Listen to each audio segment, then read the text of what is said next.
اپنے حق کے لیے آواز اٹھانا مناہل کے لیے مہنگا پڑ گیا۔ ڈرامے کی نیکسٹ ایپیسوڈ میں آپ لوگ دیکھیں گے کہ جب مناہل ماجدہ سے بات کر رہی ہوتی ہے اور کہتی ہے کہ زندگی میری برباد ہوئی ہے، آپ کا بیٹا زین مجھے طلاق دے کر گیا ہے،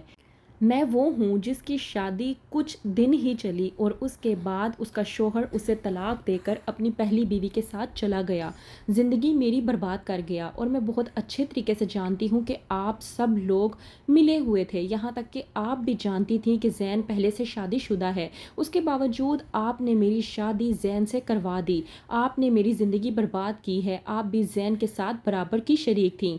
ابھی مناہل ماجدہ کے ساتھ یہ بات کر ہی رہی ہوتی ہے کہ ماجدہ غصے میں آ کر مناہل کو زوردار تھپڑ لگا دیتی ہے اور کہتی ہے کہ کتنی زبان چل رہی ہے تمہاری، ذرا لحاظ نہیں ہے کہ ماں جیسی پھپھو تمہارے سامنے کھڑی ہے۔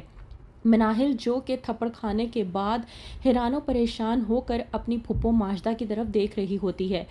اور بڑے ہی دکھ والے انداز میں اپنی پھپھو سے کہتی ہے کہ میں نے آپ کو ماں ہی سمجھا تھا، لیکن آپ اپنے بچوں کی ماں نکلی، آپ میری پھپھو ہی رہیں اور پھپھو بن کے دکھایا آپ نے۔ کہتی ہے مناہل کہ مجھے اب آپ پر کسی بھی قسم کا کوئی بھی بھروسہ نہیں رہا۔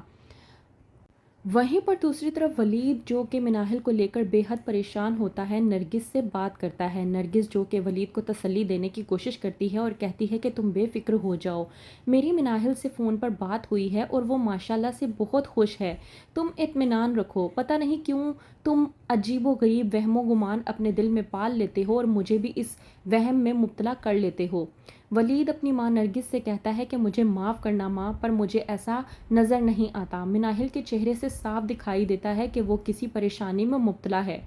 نرگس جو کہ ولید کو سمجھانے کی کوشش کرتی ہے اور کہتی ہے کہ یہ وہم و گمان اپنے دل و گمان سے نکال دو تو ہی تمہارے لیے بہتر ہوگا۔ مناہل بالکل ٹھیک ہے، زین بہت اچھا ہے، اس کا بہت خیال رکھتا ہے،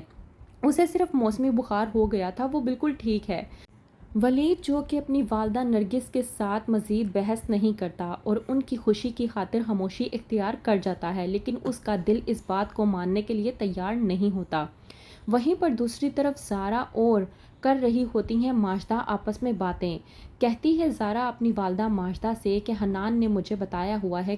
کہ اس کی والدہ عارفہ کے پاس اچھا خاصا سونا ہے، اب آپ خود دیکھیں، میں ان کی اکلوتی بہو، تو اتنا سونا تو مجھے ہی ملنا چاہیے۔ ایک طرف زارا اور ماجدہ مل کر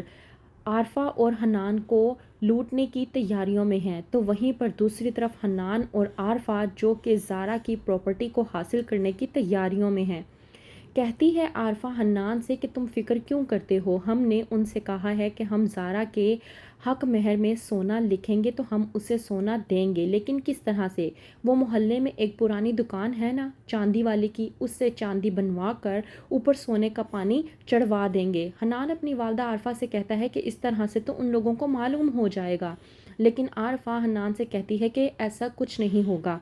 ہم لوگ انہیں وہ سیٹ کسی اور دن نہیں بلکہ شادی والے دن دیں گے، انہیں اس بات کا اندازہ ہی نہیں ہوگا۔ عارفہ اور حنان جو کہ پوری طرح سے زارا کو لوٹنے کی تیاریوں میں ہیں اور دوسری طرف زارا جو کہ اپنی والدہ کے ساتھ مل کر حنان کو بیوقوف بنانے کی کوششوں میں ہیں۔ ایک طرف مناہل جس کی زندگی برباد ہو چکی ہے، تو کیا ہوگا آگے، کس طرح سے ملے گا ماجدہ کو مکافات عمل اس کی بیٹی زارا کی شکل میں، اور مناہل کی زندگی میں کیا لکھا ہوا ہے آگے، کیا ہوگا آگے، کیا ہو جانی چاہیے ولید اور مناہل کی شادی، کمنٹ میں ضرور بتائیں اور مزید آگے جاننے کے لیے دیکھتے رہیے ڈرامہ سیریل پتھر دل۔